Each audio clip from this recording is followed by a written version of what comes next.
Alors j'interviens pour le pôle économie et prospective des chambres d'agriculture d'Occitanie. Donc ce pôle économie propose chaque année la parution d'Agriscopie en collaboration avec les Serres France d'Occitanie. Donc c'est le recueil des principaux chiffres des filières agricoles de la région. Et depuis l'année dernière, Agriscopie donc, laisse place une année sur deux à un dossier filière. Donc pour la première édition, c'est la filière grande culture qui a été choisie. Alors pourquoi la filière grande culture?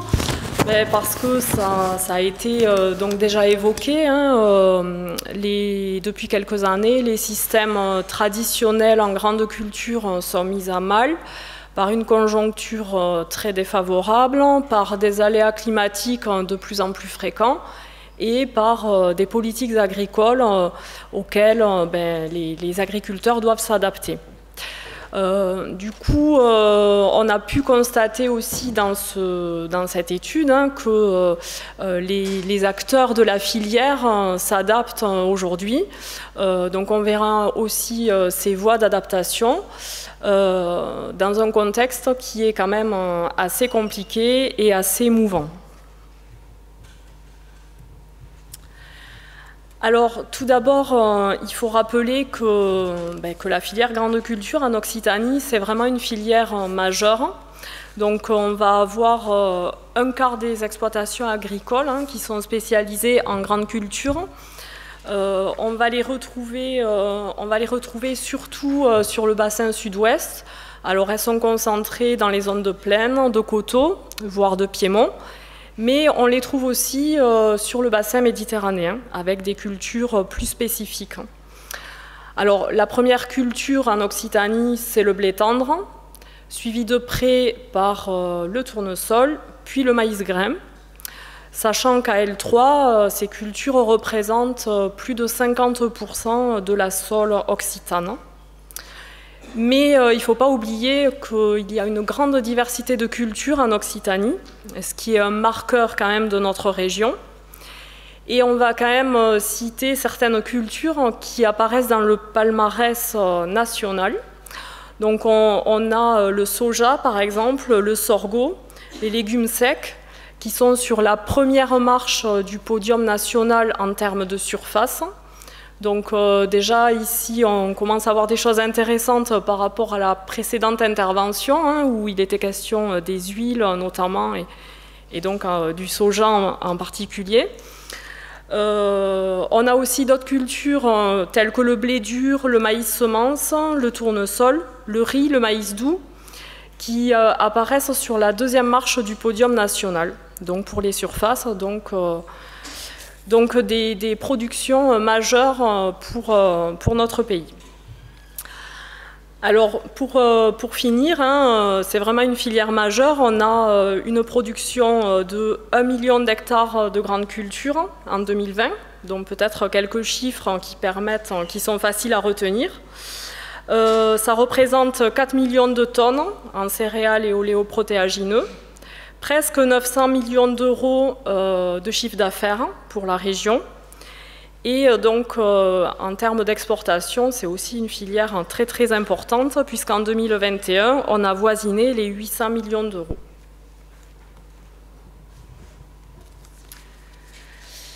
Alors, oui. Pardon ?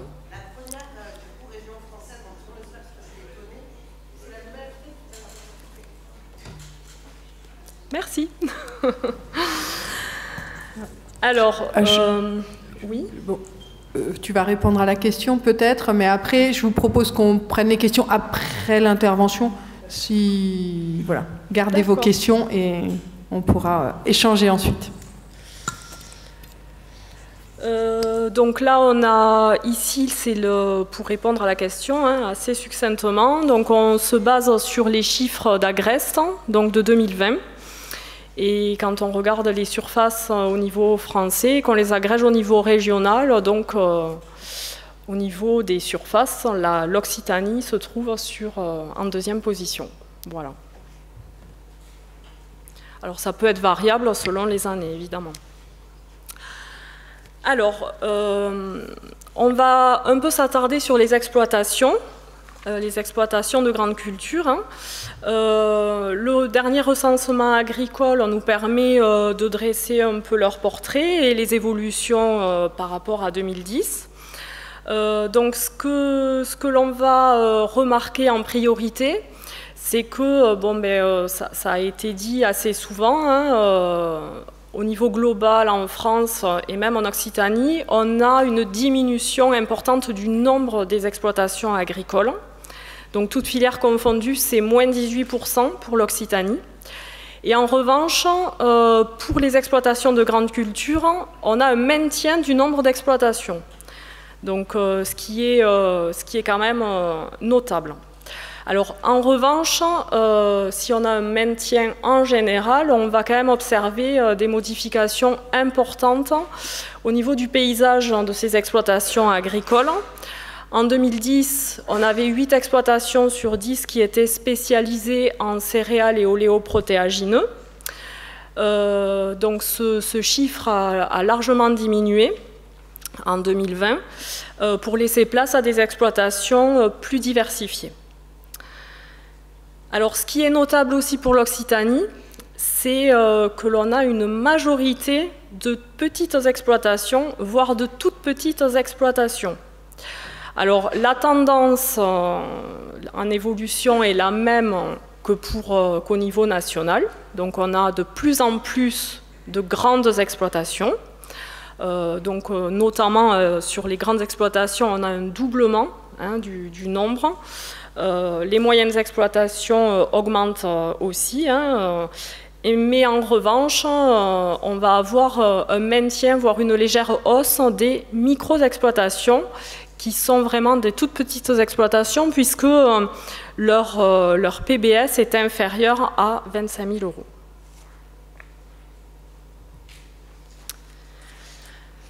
Alors, cette bonne nouvelle hein, sur du maintien du nombre d'exploitations va être contrebalancée par les chiffres donc de l'installation et de la transmission.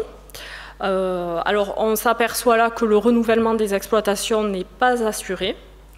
On va avoir seulement 15% des chefs d'exploitation qui vont s'installer en grande culture, alors qu'on avait vu que ça concernait un quart des exploitations. Alors du coup, le taux de renouvellement est de 53%, ça veut dire que pour 100 départs à la retraite de chefs d'exploitation, on a 53 installations. Alors à cela s'ajoute le fait que la population est vraiment vieillissante, puisque 43% des chefs d'exploitation ont plus de 55 ans. Donc, si on met en parallèle le chiffre de 7% qui concerne les porteurs de projets qui ont un projet en grande culture, ça laisse des perspectives assez pessimistes pour les années à venir. Donc, il y a vraiment un enjeu très très important par rapport au renouvellement des exploitations, avec notamment les thématiques du foncier, mais aussi des enjeux économiques.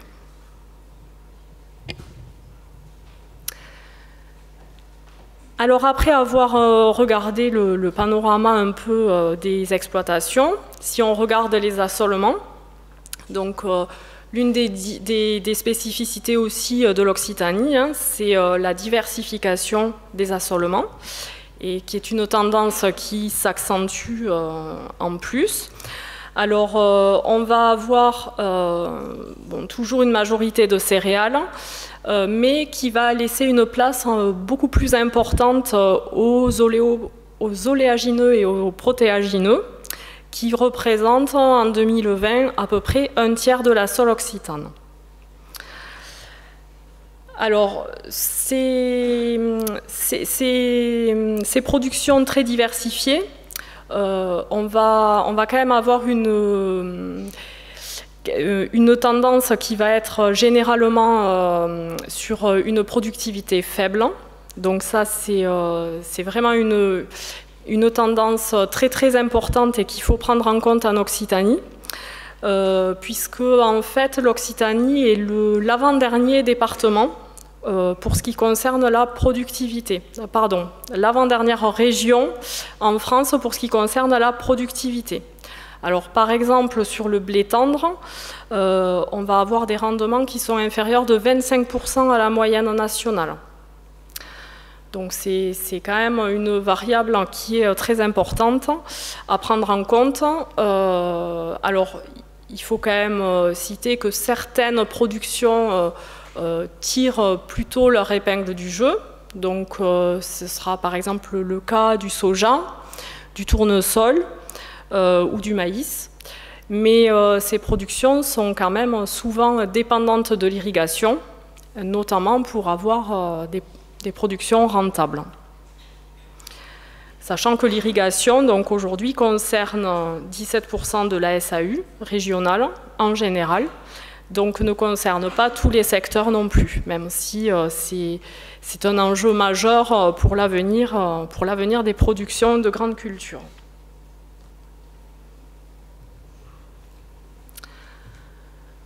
Donc nous avons abordé un peu la question de la rentabilité économique par le biais des rendements. Alors ici, c'est une diapositive en fait, qui est proposée par les Serres France d'Occitanie, donc sur leurs échantillons. Alors on va observer que ces dernières années, depuis 2014, on a vraiment une érosion de la rentabilité sur les exploitations de grandes cultures, donc les exploitations conventionnelles. Donc c'est un échantillon qui est quand même conséquent, donc intéressant à observer. Et pour s'adapter donc à cette diminution de la rentabilité, mais les exploitations ont agi en fait sur les postes de charge qui sont les plus importants. Alors sur les charges opérationnelles, il y a une diminution des engrais et du poste des produits phytosanitaires. Et pour les charges de structure, donc c'est sur le poste matériel qu'il y a eu une érosion. Alors, on observe aussi que les prélèvements privés sont une variable d'ajustement pour les exploitations agricoles. Donc, ça a permis pendant quelques années peut-être de maintenir ce nombre d'exploitations, mais le fait est que les résultats économiques se sont quand même largement dégradés et que cette situation n'est bien sûr ne peut pas se pérenniser.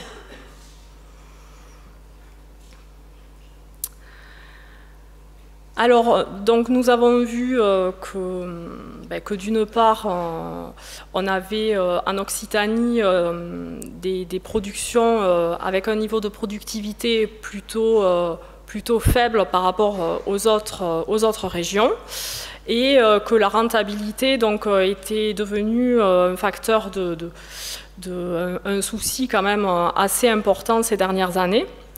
Alors, ce qu'on peut remarquer, c'est que d'ores et déjà, les acteurs de la filière ont cherché donc, à la fois à s'adapter et puis à trouver des solutions.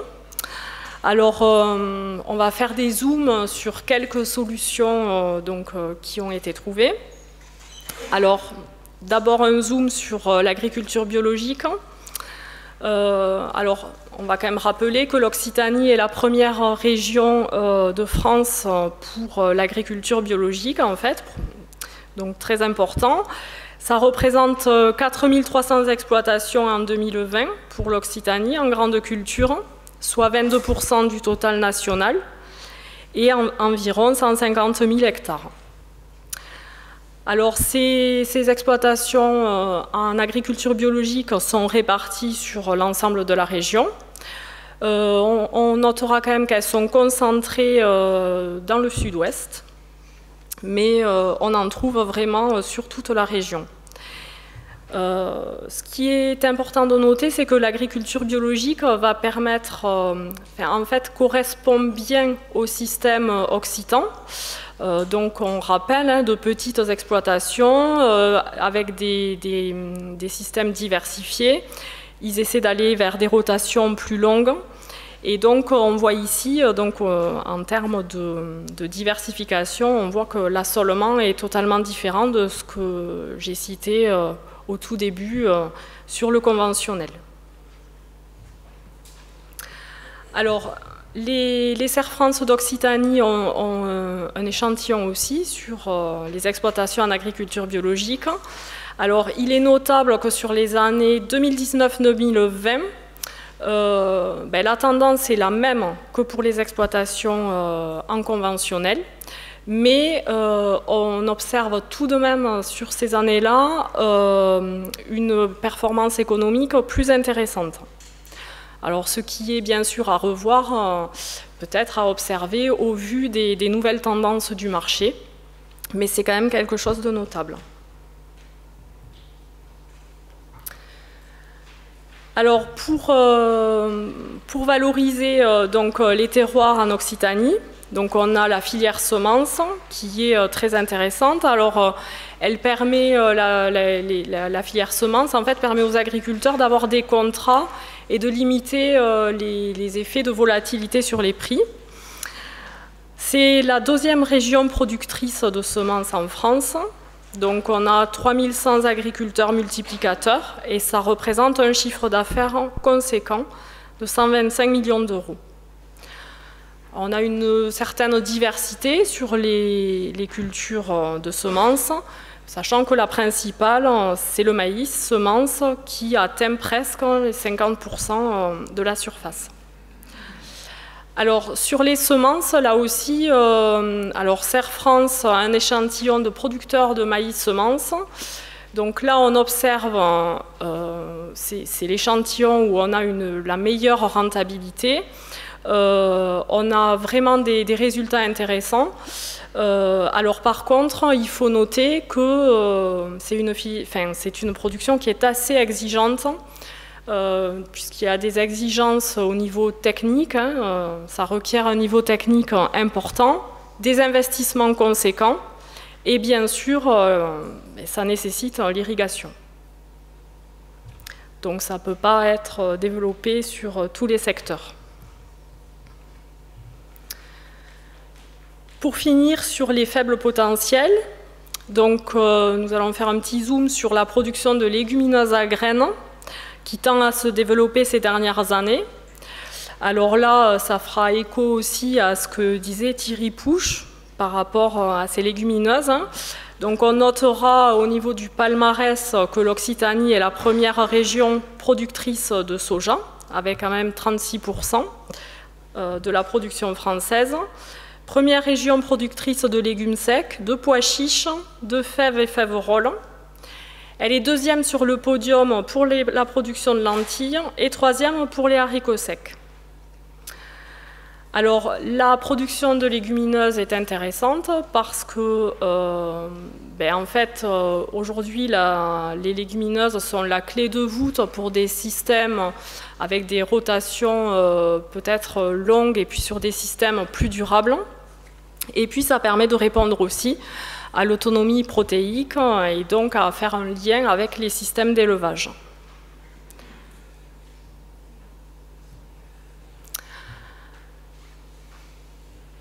Alors, ces voies d'adaptation, qui ont déjà été mises en œuvre, elles l'ont été dans le cadre d'une conjoncture tout à fait particulière, puisque entre 2013 et 2020, on se situe entre deux crises majeures, où on a des coûts de production et des coûts de matières premières en général.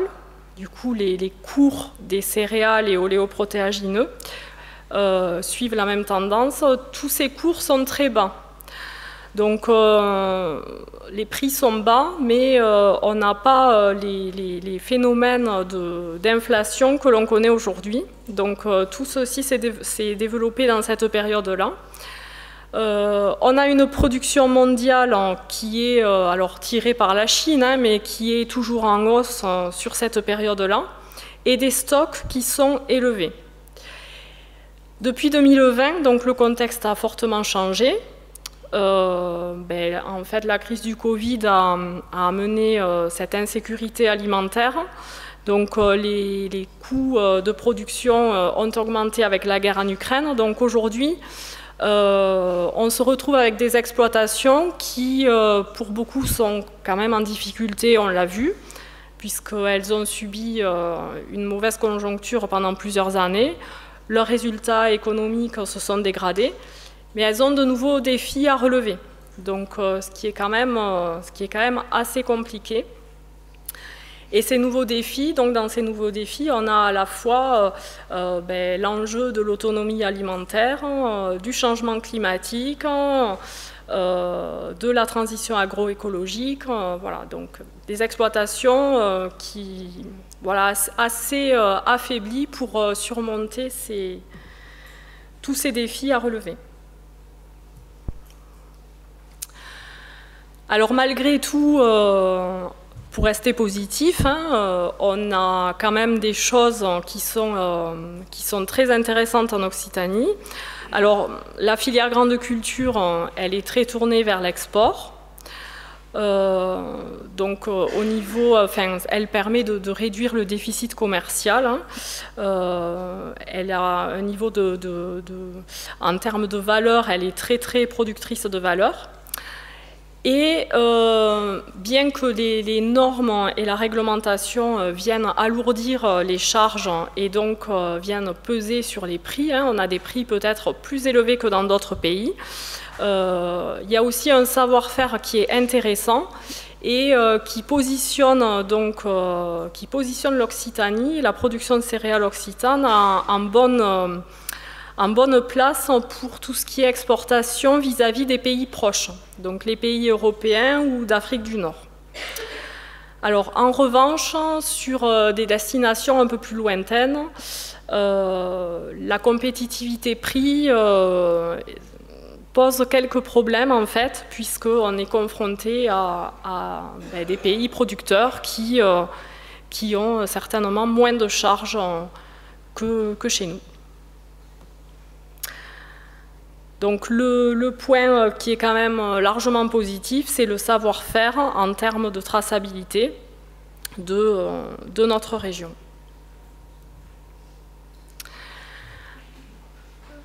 Un autre point positif, c'est sur la filière aval.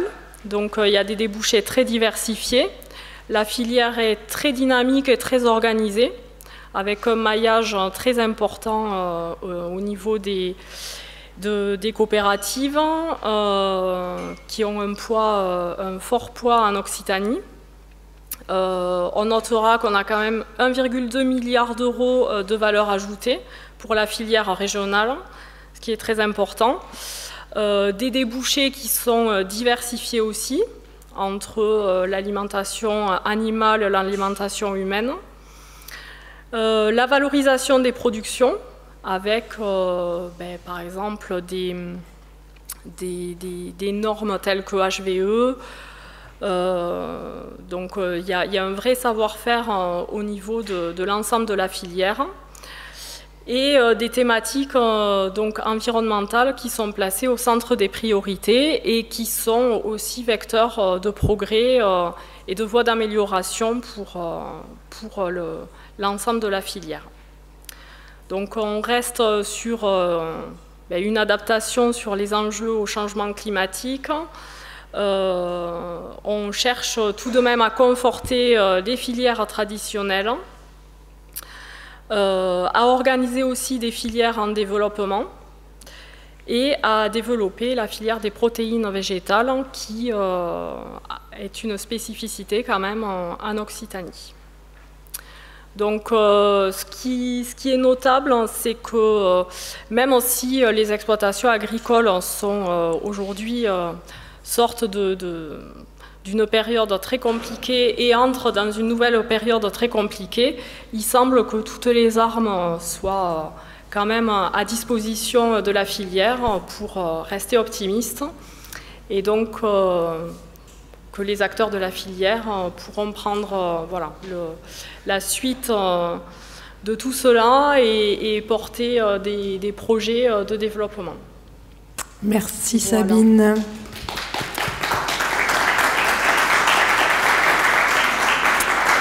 Merci Sabine pour ces éléments de contexte et cette image des exploitations agricoles de grande culture. Je pense que c'est important pour pouvoir imaginer, et c'est ce qui va se dérouler tout au long de la journée, quel levier et sur quoi s'appuyer et quel levier mettre en œuvre peut-être pour pouvoir continuer à produire dans un environnement, on va dire, d'aléas. Est-ce qu'il y a des questions? Alors, je ne sais pas si... Alors sur les surfaces, peut-être qu'entre l'Occitanie et la Nouvelle-Aquitaine, les palmarès se partagent. Ensuite, est-ce qu'il y a des questions? Vous avez en fait les chiffres beaucoup plus détaillés dans l'agriscopie. Dans le dossier d'agriscopie que vous pourrez trouver à côté de la machine à café. Et puis, il y a aussi, il me semble, je parle sous couvert de Pierre, je sais pas si c'est une étude prospective, en tout cas un travail de prospective sur la filière céréalière qui se met en place ou qui va se mettre en place, je crois, pour pouvoir mieux appréhender l'avenir. Alors, des questions? Dans le portrait sur l'aspect économique, du coup, les chiffres que vous nous présentez sur les micro-exploitations, c'est bien sur l'OTEX grande culture? Oui. C'est pas tous les OTEX confondus, on est d'accord? Non, c'est grande culture. Parce que cette notion de micro-exploitation qui augmente de 5%, j'aimerais bien savoir quel est du coup le profil économique et le projet économique de ces exploitations, parce que c'est vrai que ça paraît quand même assez troublant au vu justement de tout le contexte que vous avez dépeint. Alors, donc, ce sont des résultats qui sont issus du dernier recensement agricole.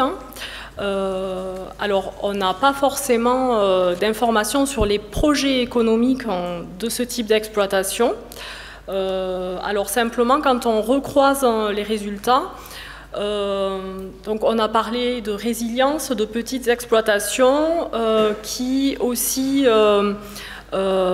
viennent rogner sur leur prélèvement privé quand on est en crise. On a vu qu'il y avait beaucoup d'exploitations avec des chefs d'exploitation de plus de 55 ans. Donc il y aurait peut-être à creuser sur ces pistes-là. Cette question est intéressante parce que les micro-exploitations, je pense, ne s'installent pas en grande culture. Mais et ça doit être du maintien de patrimoine et qui font travailler en ETA, effectivement. D'autres questions? Sachant que tous les chiffres que tu as présentés sont aussi jusqu'à 2020, que là on est dans un contexte qui évolue sur les charges, à la fois sur les charges et à la fois sur les revenus. Merci. Oui, donc Arnaud Poustomi du Crédit Agricole, Nord-Midi-Pyrénées. Alors ma question, elle rejoignait votre remarque, c'est-à-dire donc les chiffres consolidés s'arrêtent en 2020 sur le volet économique. Est-ce que vous avez quand même pu, peut-être en partenariat avec Serre France, avancer jusqu'en 2021, voire 2022, parce que bon, nous, ce qu'on voit, c'est quand même il y a une amélioration réelle des revenus et des EBE sur les 2 dernières années quand même. Alors oui, je vais laisser répondre Denis Régeot, qui a collaboré là pour la réalisation des dossiers d'agriscopie. Denis qui est pour Serre France. Bonjour. Oui, Denis Régeot, je suis conseiller d'entreprise à Serre France Midi-Méditerranée et donc je fais partie du groupe référence au niveau Occitanie. Et donc c'est moi qui ai participé pour les moyennes de groupe pour le groupe Grande Culture. Et donc on réalise également des prévisions pour les récoltes 2021 et récoltes 2022 à l'automne. Et donc ce qu'on remarque, c'est que alors potentiellement les EBE moyens sur la période 2015-2020 étaient de 30 000 €, pour simplifier, par exploitation en moyenne. Et sur les récoltes 2021-2022, on observe, allez, pour simplifier, un doublement de l'EBE et de la rentabilité. Voilà, est-ce que ça répond à votre question? Merci pour ces précisions. Du côté d'Arvadis, on aura aussi des projections d'évolution de charges dans le contexte actuel.